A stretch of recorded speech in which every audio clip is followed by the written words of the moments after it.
कि तुम पर्सनालिटी के बारे में बहुत कुछ जानती हो, तो इसके लिए मैं अभी कुछ आगे डिटेल में बात नहीं कर रही हूँ कि पर्सनालिटी क्या होती है, कैसे होती है, क्या टाइप्स हैं, क्या ट्रेट्स हैं, कुछ भी मैं बात नहीं कर रही हूँ। मैं सीधा आ जाती हूँ मेजरमेंट ऑफ पर्सनालिटी।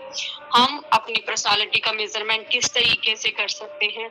अच्छा, अगर मैं बात करूं कि बहुत सारे मेथड्स हैं, बहुत सारे टेस्ट हैं जिसकी सहायता से हम पर्सनालिटी का मेजरमेंट कर सकते हैं। मेनली हम इनको 3 पार्ट्स में बांट कर स्टडी कर सकते हैं। First one is personality inventories. Personality inventories इसका मतलब होता है कि मैम एक बार दोबारा बताना है शुरू से। ओके, हम मेजरमेंट ऑफ पर्सनालिटी के बारे में बात कर रहे हैं। पर्सनालिटी को मेजरमेंट करने के बहुत से मेथड्स हैं, टेस्ट हैं जिसका इस्तेमाल हम पर्सनालिटी को निकालने के लिए करते हैं। हम किन की ऐसी प्रमुख जो मेथड्स हैं या जो टेस्ट हैं उनको मेनली 3 पार्ट्स में हम बांट सकते हैं। फर्स्ट वन है पर्सनालिटी इन्वेंटरीज, व्यक्तित्व आविष्कारिका। तो ये काफी पॉपुलर मेथड है पर्सनालिटी इन्वेंटरीज। इसमें क्या होता है कि किसी भी पर्सनालिटी से रिलेटेड उसके जो ट्रेट्स गुण हैं, यानी जो उसकी एबिलिटीज हैं, उससे रिलेटेड कुछ क्वेश्चन होते हैं जिसका आंसर उसे मेनली यस और नो, ट्रू और फॉल्स में देना होता है। तो इसमें जो इंडिविजुअल है इन एक एक प्रश्नों को पढ़ता है, उसका उत्तर चुनकर हाँ या नहीं में या राइट रॉन्ग में चुनकर दे देता है। यदि वो सही होता है तो उसको सही के लिए जवाब, गलत है तो गलत के लिए। तो इससे क्या होता है कि इससे हम अलग अलग व्यक्तियों की अलग अलग आंसर्स होते हैं, जो उसकी पर्सनालिटी अलग निकल के आती है। और जो इन्वेंट्री मेन होती है, सेल्फ रिपोर्ट इन्वेंट्री इसकी बोलते हैं। सेल्फ रिपोर्ट इन्वेंट्रीज में क्या होता है कि हमें खुद के बारे में ही एक्सप्लेन करना होता है। इसके अलावा एक साइकोमेट्रिक टेस्ट भी कहा जाता है। ये भी एक टेस्ट इसमें टेस्ट कंस्ट्रक्शन के जैसे ही होती है, साइंटिफिक होती है। पेपर पेंसिल टेस्ट भी होते हैं, पेपर पेंसिल टेस्ट। इसके अलावा जो हमारा मेन पर्सनालिटी इन्वेंटरीज कब आई है, ये आई है फर्स्ट वर्ल्ड वॉर के साथ टाइम पे आई है, क्योंकि वहां पे एकदम से सैनिकों को छांटने की बहुत तेज, मतलब तीव्र गति से काम करना था। ये कि हमें छांटने हैं कि हमें ये वाले सैनिक किस काम के लिए यूज करने हैं। तो इसके लिए इसके लिए सॉरी बच्चों, पर्सनालिटी इन्वेंटरीज का निर्माण किया गया। इमोशनली जो अनस्टेबल थे उन मेनली उनको निकालना था। इमोशनली अनस्टेबल पर्सन्स को आगे नहीं भेजना था, मतलब सैनिकों को कुछ, क्योंकि कुछ सैनिक ऐसे होते थे जो सबसे आगे रहते थे, तो जो इमोशनली अनस्टेबल थे उनको आगे नहीं भेजना चाहते थे। तो इस पर्पस को पूरा करने के लिए वुडवर्थ ने 1918 में एक पर्सनालिटी एक इन्वेंटरी तैयार की। उसका नाम था Woodworth personal data and inventory. इसमें कुल 116 क्वेश्चन, मतलब ये तुम्हें करने की जरूरत नहीं है, ये तुम्हें सिर्फ बता रही हूँ कि मेजरमेंट करने के लिए इन्वेंटरीज भी होती है। इन्वेंटरीज कब आई? फर्स्ट वर्ल्ड वॉर में, वुडवर्थ ने 1918 में। ठीक है, तो यहाँ पर मैं बात करूंगी, हमें पर्सनालिटी इन्वेंटरीज को बहुत सारी हैं जिसके बहुत ज्यादा यूज की जा रही हैं। जो मेन है बहुत सारी हैं, उसमें से मैं बात करूंगी आज MMPI के बारे में। Minnesota multiphasic personality inventory. Minnesota है MINNE, Minnesota multiphasic MULTIPHASIC multiphasic personality inventory. Minnesota multiphasic personality inventory. ठीक है, इसके बारे में आज हम बात कर ले। आज बस इस इन्वेंटरी को हम पूरा कर लेते हैं। और ये काफी पॉपुलर इन्वेंटरी है, बहुत ज्यादा इस्तेमाल की जाती है। ये तुम्हें बहुत अच्छे से याद होनी चाहिए। तो मेरी रिक्वेस्ट है कि आप इसको बहुत अच्छे से तैयार कर लेना। तो हो सके तो प्लीज कोई एक बच्चा रिकॉर्ड कर ले और तुम अपने ग्रुप में उसको डाल लेना, क्योंकि ये काफी इम्पोर्टेंट है और ये आती है, ठीक है। तो MMPI मेनली इसको बनाया था Hathaway, HATHAWAY, Hathaway and McKinley, MCKINLEY, McKinley 1940। Ma'am please repeat करना एक बार। Hathaway, HATHAWAY, Hathaway and McKinley, MCKINLEY, McKinley. Hathaway और मैकिनले 1940 में इन्होंने इस इन्वेंट्री की बनाया। इसमें टोटल 550 आइटम थे और प्रत्येक जो आइटम था उसके मतलब उसके 3 टाइप में हम आंसर कर सकते थे, इट्स ट्रू, इट्स फॉल्स और कैनॉट से, ठीक है। यहाँ पर मैं क्या बता रही हूँ मैम, टोटल आइटम्स कितने थे? 550 आइटम थे MMPI में। इसको मेनली 3 में आंसर करना होता है, it's true, it's false, it's cannot say. जो हमारी जो ओरिजिनल जो इसकी जो तैयार किया था MMPI, उसके दो फॉर्म में है। वो एक है हमारा इंडिविजुअल कार्ड फॉर्म। अब उन्होंने जो बेसिक तैयार किया था उसके 2 पार्ट्स थे, इंडिविजुअल कार्ड फॉर्म, वैयक्तिक कार्ड प्रतिरूप, और दूसरा था group booklet form. Group booklet form सामूहिक पुस्तिका प्रारूप। तो उन्होंने क्या किया, मेनली जो ओरिजिनल बनाया था हाथवे ने, उन्होंने 2 फॉर्म में बनाया। एक बनाया इंडिविजुअल कार्ड फॉर्म में और दूसरा बनाया ग्रुप बुकलेट फॉर्म में। इन दोनों इन्वेंटरी से इनका पर्पस यही था, जो पर्सनालिटी के जो पैथोलॉजिकल ट्रेट्स थे, यानी जिसमें किसी में कोई प्रॉब्लम है पैथोलॉजिकल, जिसमें रोगात्मक ट्रेट्स शील गुण है, उनको मेजरमेंट करना था। मेनली मैं अपनी भाषा में बात करूं कि अगर किसी के अंदर कोई प्रॉब्लम है तो उसको निकालने के लिए उन्होंने जो मेन पर्पस उनका ये था, क्लिनिकल यूज के लिए इन्होंने इस्तेमाल करना था, हॉस्पिटल्स में इसको इस्तेमाल करना था। तो इसीलिए इन्होंने पैथोलॉजिकल ट्रेट्स का मेजरमेंट करने के लिए इसको बनाया। इसके जो बेस में 10 क्लिनिकल स्केल थे, नैदानिक मापनी, 10 क्लिनिकल स्केल। बच्चे अभी भी आ रहे हैं, इनको बच में कैसे समझ में आया बीच में।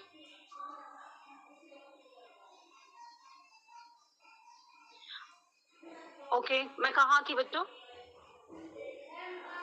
मैम आप बता रहे थे कि 10 क्लिनिकल स्केल्स थे।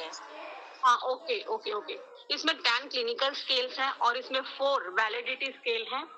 जो 10 हमारे क्लिनिकल स्केल है, इनका मेन यही है कि पैथोलॉजिकल जो ट्रेट्स है उसका मेजरमेंट करना है। लेकिन जो वैलिडिटी स्केल है वो क्या करते हैं कि जो हम जिस इंडिविजुअल पर हम वो स्केल लगा रहे हैं वो कितने रिलायबल और वैलिडिटी तरीके से आंसर कर रहा है उसका मेजरमेंट करते हैं। यानी अगर उसने कुछ झूठ बोला है, अगर उसने कुछ ऐसी ही फ्रीक्वेंसी में गलती कर दी है, या उससे करेक्शन हो जाती है, या फिर वो क्या मतलब किसी भी चीज के बारे में बता।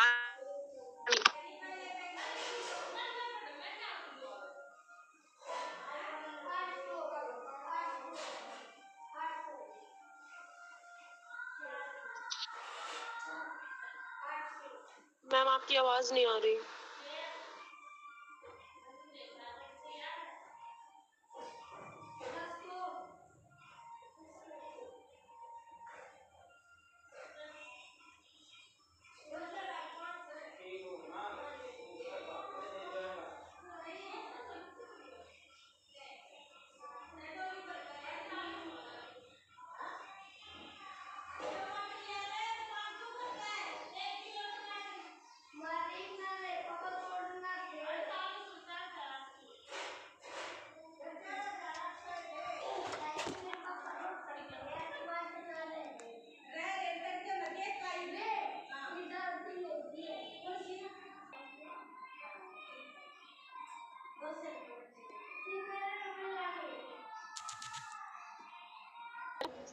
Yes ma'am. Yes ma'am. मैं बोलती जा रही थी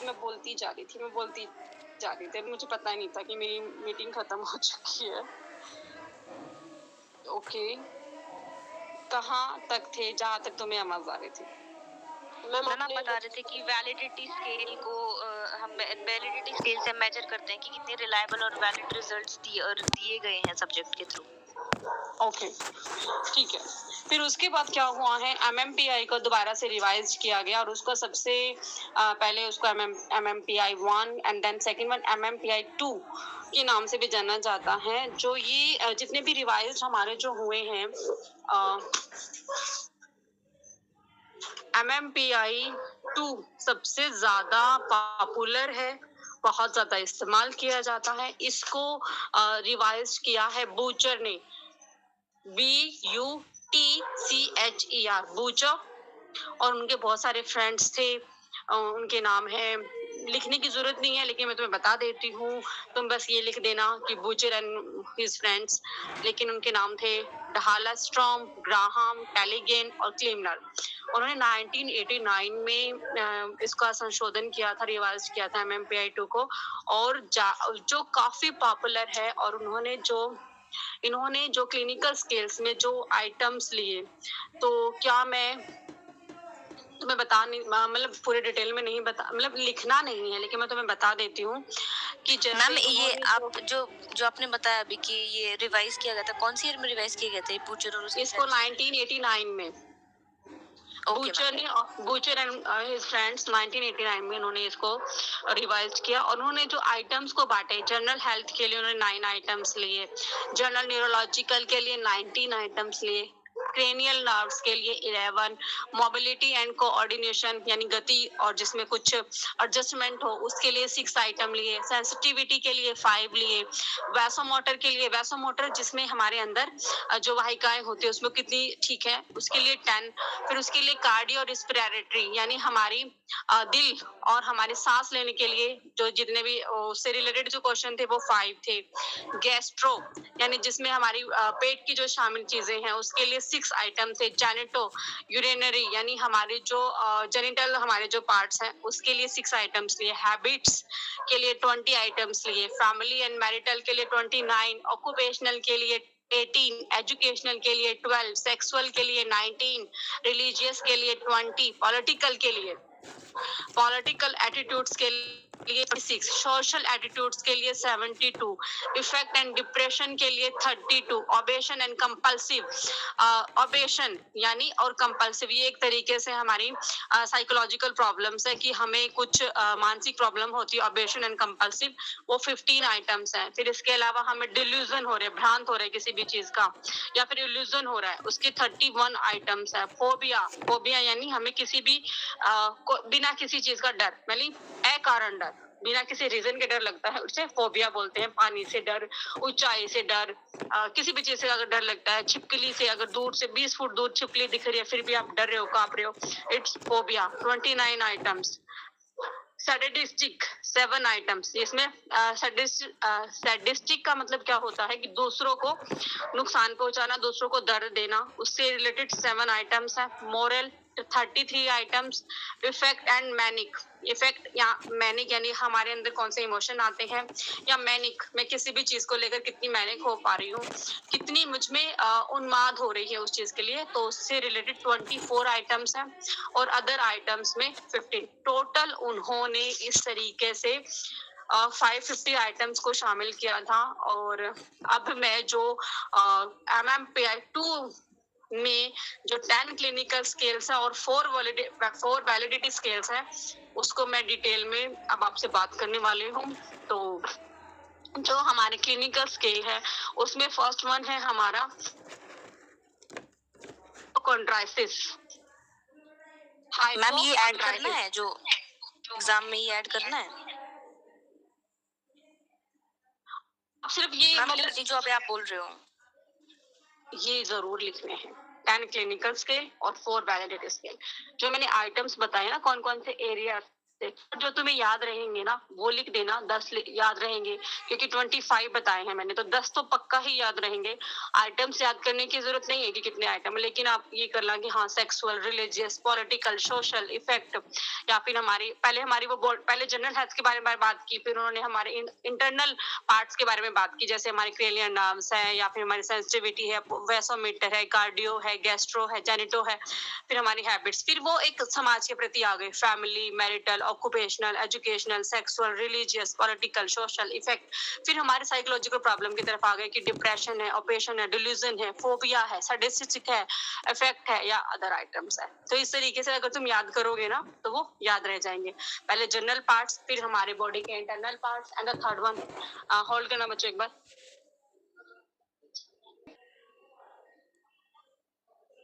जो हमारी हाइपोकॉन्ड्राइसिस है, फर्स्ट वन, जो हमारा क्लिनिकल स्किल का जो फर्स्ट पार्ट है, इट्स हाइपोकॉन्ड्राइसिस। इसकी शॉर्ट फॉर्म है capital H word and H S. इसको हिंदी में बोलते हैं रोग भ्रम। हाइपोकॉन्ड्राइसिस, HYPOCHONDRIASIS,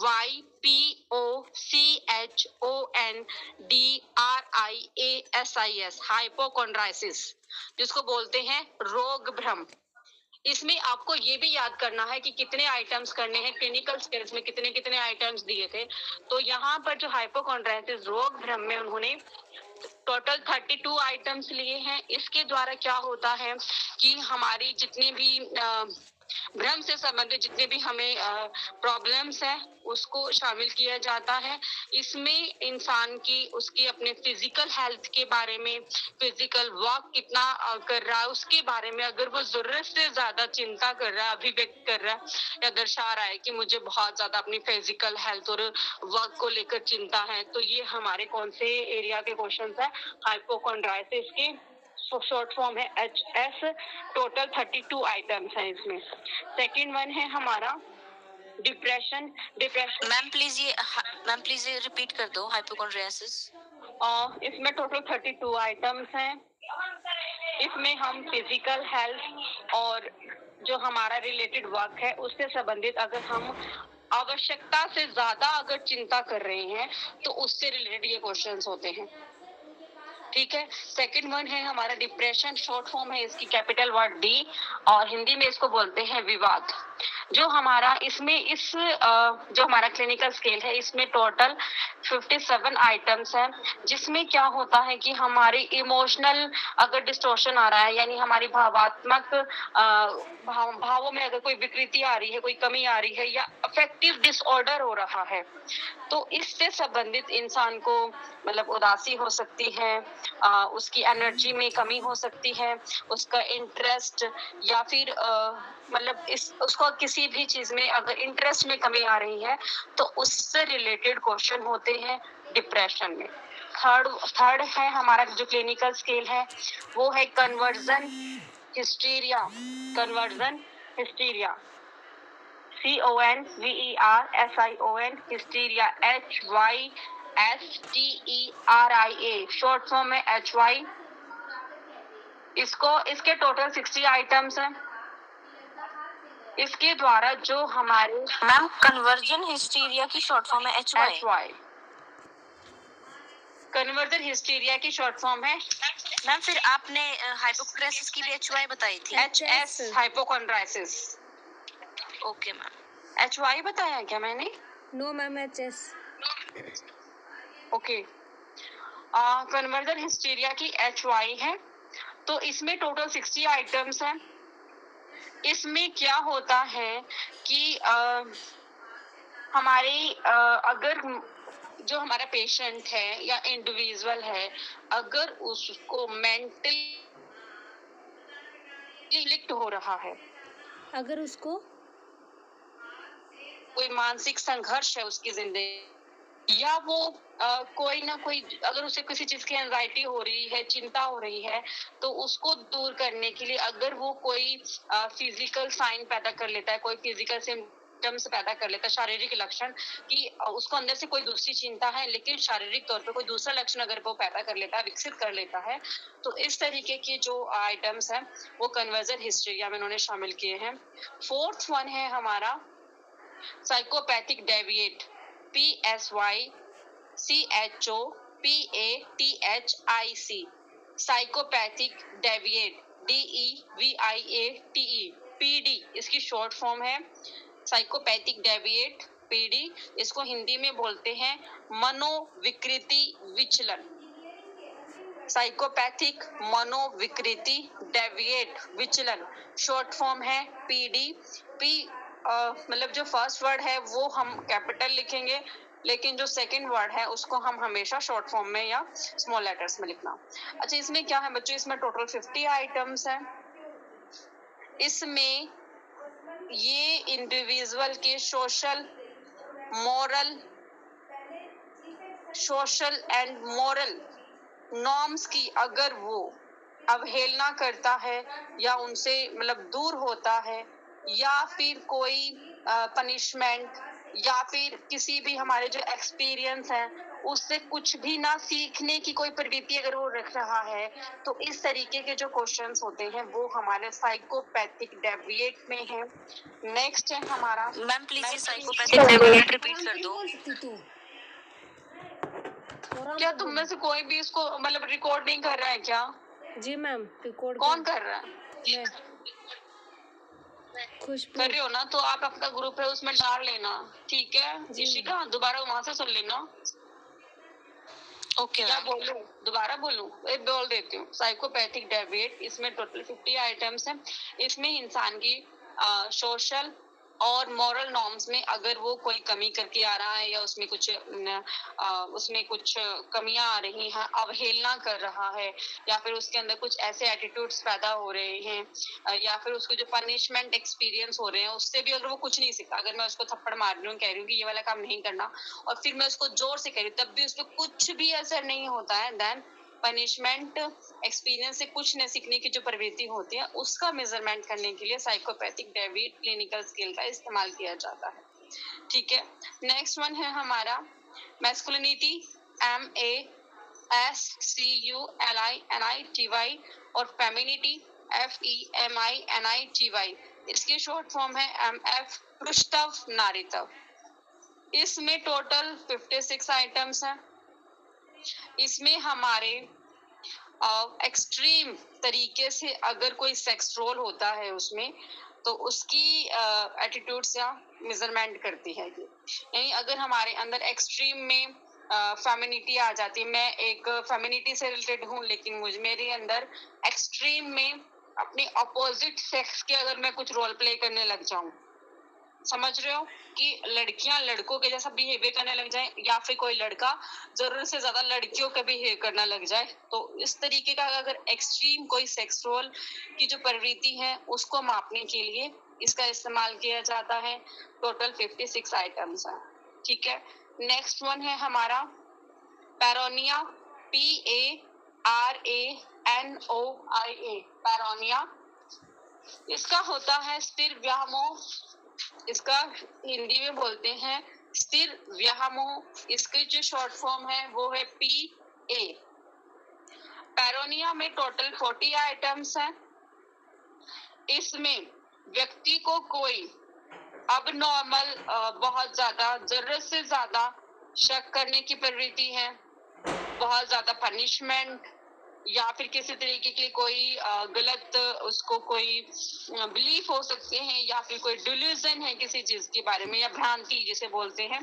अगर इस तरीके की अगर कोई क्वालिटीज हैं तो उसके मेजरमेंट करने के लिए पैरोनिया का इस्तेमाल करते हैं। नेक्स्ट है हमारा साइकोस्थीनिया, PSYCHESTHENIA,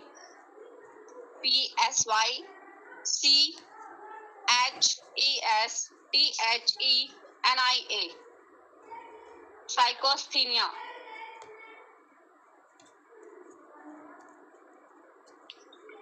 साइकोस्थीनिया की सुई T। दोबारा रिपीट करना मैम। साइकोस्थीनिया, इसमें जो इस तरीके का जो हमारा क्लिनिकल स्केल होता है साइकोस्थीनिया, हमें एक मिनट सेकंड रुको। साइकोस्थीनिया PSYCHESTHENIA, इसकी जो शॉर्ट फॉर्म है वो है, कैपिटल वर्ड्स में आप T लिखोगे और शॉर्ट वर्ड जो स्मॉल लेटर है वो T। साइकोस्थीनिया, जो हमारा साइकोस्थीनिया है उसमें टोटल 48 आइटम्स होते हैं। अगर इसमें क्या होता है कि इंडिविजुअल को किसी तरीके का ओबेशन है, ओबेशन का मतलब होता है कि मनोग्रस्ती होना किसी भी चीज के बारे में, कंपल्शन। कंपल्शन क्या होता है कि किसी भी चीज को लेकर इंसान अगर बाध्य है कि अगर उसको करना है तो करना ही है, वो किसी तरीके का कोई चेंज नहीं कर रहा, या अब नॉर्मल कोई उसको डर हो गया है किसी भी चीज का, तो उसको हम चेक करने के लिए साइकोस्थीनिया जो क्लिनिकल स्केल है इसका इस्तेमाल करते हैं हम। नेक्स्ट वन है 8। 7 के 7 आपको समझ में आ गए बच्चों? 7 के 7 क्लियर है आपको clinical scale? Yes ma'am. Ma'am ये 8 हो गए। नेक्स्ट 7 हुए हैं, it's a hypochondriasis, depression. Third one है कन्वर्जन हिस्टीरिया। फोर्थ वन है साइकोपैथिक डेविएट। फिफ्थ है हमारा मैस्कुलिनिटी फेमिनिटी। सिक्स है पैरोनिया। सेवंथ है साइकोस्थीनिया। Yes ma'am. 7 हुए ना? ओके। नेक्स्ट है 8 वन सिजोफ्रेनिया। सिजोफ्रेनिया की जो शॉर्ट फॉर्म है इट्स SC। सिजोफ्रेनिया को हिंदी में बोलते हैं मनोविदलता। मनोविदलता जो हमारा सिजोफ्रेनिया है उसमें टोटल 78 आइटम्स होते हैं। इसके द्वारा इंसान में अगर अब नॉर्मल बहुत ज्यादा एंजाइटी है किसी भी तरीके का, या अब नॉर्मल बिहेवियर कर रहे हैं, उस तरीके की जो प्रवृत्ति है उसका मेजरमेंट करने के लिए हम सिजोफ्रेनिया क्लिनिकल स्केल का इस्तेमाल करते हैं। नेक्स्ट है हमारा हाइपोमेनिया। हाइपोमेनिया, हाइपोमेनिया को बोलते हैं अल्पोन्माद। इसकी जो शॉर्ट फॉर्म है capital H and small is A word, HA। इसमें टोटल 46 आइटम्स हैं। Hypomania M, hypomania HA। Okay. Hypomania HA इसकी शॉर्ट फॉर्म है। टोटल 46 आइटम्स हैं। इसके द्वारा अगर किसी इंसान में इमोशनली एक्साइटमेंट हो रही है, ओवर एक्टिविटी हो रही है किसी भी चीज के बारे में, या फ्लाइट और आइडियाज है। फ्लाइट ऑफ आइडियाज का मतलब होता है कि विचारों में कोई समन्वय नहीं बन रहा, कभी कोई कुछ बात कर रहा है कभी कुछ बात कर रहा है, यानी शब्दों का कोई अच्छा से कोई मीनिंग नहीं निकल रहा। फ्लाइट या आइडियाज, फ्लाइट ऑफ आइडियाज में अगर वो बहुत ज्यादा emotionally excitement, over activity, flights of ideas होते हैं, उसका मेजरमेंट करने के लिए हाइपोमेनिया का इस्तेमाल करते हैं। लास्ट जो हमारा क्लिनिकल स्केल है वो है हमारा सोशल इंट्रोवर्जन, सामाजिक अंतर्मुखता, सोशल इंट्रोवर्जन। इसकी जो शॉर्ट फॉर्म है इट कैपिटल इट्स SI। इस मेजरमेंट में टोटल 69 आइटम है। इस टोटल 69 आइटम है। इसके द्वारा अगर हम किसी भी इंसान की कोई सोशल इंट्रोवर्टी वाली कोई क्वालिटीज है, यानी बहुत ज्यादा शर्मीला टाइप है, या किसी भी दूसरे लोग में कोई इंटरेस्ट नहीं दिखा रहा है, या फिर उसे किसी तरीके की इनसिक्योरिटी है, मतलब किसी भी चीज से कोई डर है, उसे असुरक्षा उसको लग रहा है, देन इस चीज का मेजरमेंट करने के लिए सोशल इंट्रोवर्जन, सामाजिक अंतर्मुखता क्लिनिकल स्केल का इस्तेमाल कर रहे हैं। यहाँ पर 10 के 10 क्लिनिकल स्केल क्लियर है? Yes ma'am. Yes ma'am. आप आगे कराऊं या फिनिश करूं इसको, या फिर वैलिडिटी स्केल करा दूं? मैम कल करा देना। थक गए क्या? No ma'am. वैसे सिर्फ 4 वैलिडिटी स्केल्स हैं और उसकी कुछ क्वालिटीज हैं, बता ही देती हूँ, है ना। कल फिर वैसे क्या पता क्लास लग पाती है नहीं लग पाती, एक एक दिन का भरोसा नहीं है यहाँ पे, तो आज चलो मैं करा ही देती हूँ। अच्छा, जो हमारी 4 वैलिडिटी स्केल है, 4 वैलिडिटी सबसे पहले हम इस्तेमाल करते हैं LIE, लाई। इसमें टोटल इसमें हम कोई इंसान झूठ बोल रहा है या मैम रिपीट कर नाम, पेश करने की कोशिश करते हैं। मैम नाम रिपीट करना प्लीज। हाँ बोलो कुछ। लाई, LIE, लाई, LIE, लाई। ओके। इसकी शॉर्ट फॉर्म है L, कैपिटल L। इसमें टोटल 15 आइटम्स है। इसके द्वारा कोई इंसान अगर बहुत ज्यादा झूठ बोल रहा है या मतलब अपने आप को गलत ढंग से पेश कर रहा है, तो इस तरीके से रिलेटेड जो क्वेश्चन होते हैं वो एल में है। फिर उसके बाद है एफ, कैपिटल एफ, फ्रीक्वेंसी और या मतलब या ऑब्लिक में कर लो इनफ्रीक्वेंसी, फ्रीक्वेंसी और इनफ्रीक्वेंसी। इसमें टोटल 60 आइटम्स है। इसमें अगर हाई स्कोर्स आ जाए फ्रीक्वेंसी में या इन फ्रीक्वेंसी में अगर हाई स्कोर आ जाए, तो इससे ये पता चलता है कि जो इंसान है, जो ये हमारा सब्जेक्ट है, उसने बड़ी लापरवाही से आइटम्स के प्रति रिस्पॉन्स किया है या जानबूझकर अपनी जो परेशानी है या रोगात्मक कोई लक्षण है उनको बहुत ज्यादा या तो छुपा लिया है या बहुत ज्यादा बढ़ा चढ़ा के बताया है, देन उसको बोलते हैं फ्रीक्वेंसी। नेक्स्ट है हमारा करेक्शन, CORRECTION, करेक्शन, लेकिन इसकी शॉर्ट फॉर्म के है, सी नहीं है, के है। इसमें टोटल 30 आइटम है। इसमें क्या होता है, के में अगर व्यक्ति अपनी जो जितनी भी प्रॉब्लम्स है उसके प्रति अगर डिफेंसिव आउटलुक रखता है, अत्यधिक सुरक्षा रखता है अपने प्रति, डिफेंसिव आउटलुक यानी जरूरत से ज्यादा सुरक्षा रखने का जो दृष्टिकोण होता है, या उसके बारे में बहुत ज्यादा बात कर रहा है, कहने की जो प्रवृत्ति होती है, तो उससे पता चलता है अगर के वैलिडिटी स्केल्स पे अगर उसने हाई स्कोर कर लिया है तो उसे ये पता चलता है कि उसने अपनी प्रॉब्लम को छुपा लिया है। लेकिन अगर इसके स्केल पर अगर वो कम स्कोर कर रहा है तो उसने अपनी समस्या को बहुत बढ़ा चढ़ा कर बताया है। के में क्या है, उच्च आ रहा है तो उसने अपनी समस्या को छुपाया है, और अगर कम स्कोर किया है तो उसने अपनी समस्या को बहुत ही बढ़ा चढ़ा कर बताया है। तो या तो उच्च हो या कम हो, यानी हाई स्कोर हो या लो स्कोर हो इस बात पे, लेकिन ये दोनों को ही मतलब इसमें इस मापने से दोनों ही चीजें मेजरमेंट हो जाती है। फोर्थ है कैनॉट से, इसमें वो आइटम रखे मतलब इसमें वो आइटम होते हैं जिसका कोई व्यक्ति उत्तर वो आंसर नहीं किया सब्जेक्ट में, तो हम उसको कैनॉट से में रखते हैं। इसमें जब इसमें अगर बहुत ज्यादा आइटम पता हो कि भाई उसने बहुत सारे आइटम छोड़ दिए हैं, तो उसे हम ये समझ सकते हैं कि जो सब्जेक्ट है आइटम्स को समझ नहीं पा रहा है, या वो एग्जामिनर या टेस्टर के साथ कोई हेल्प नहीं कर रहा है, या डिफेंसिव एटीट्यूड उसने विकसित कर लिया है, यानी अपने आप को छुपा लिया है।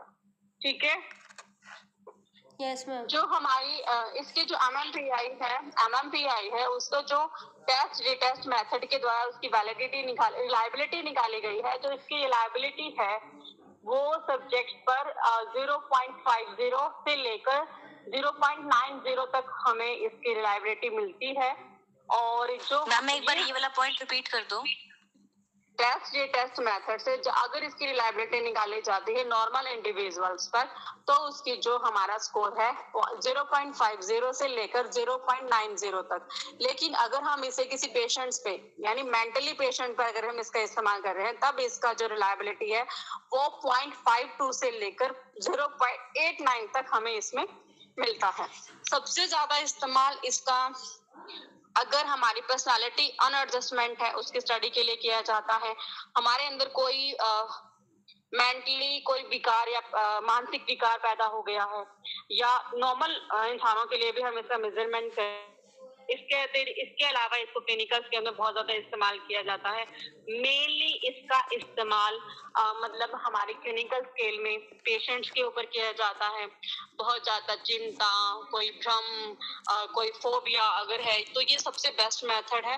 अगर किसी को न्यूरोसिस या साइकोसिस की भी प्रॉब्लम है तो उसके सहायता से ये भी चीजें हम ज्ञात कर सकते हैं। इसके कुछ फायदे हैं, क्योंकि इसमें ये हमें पता चलता है कि अगर जो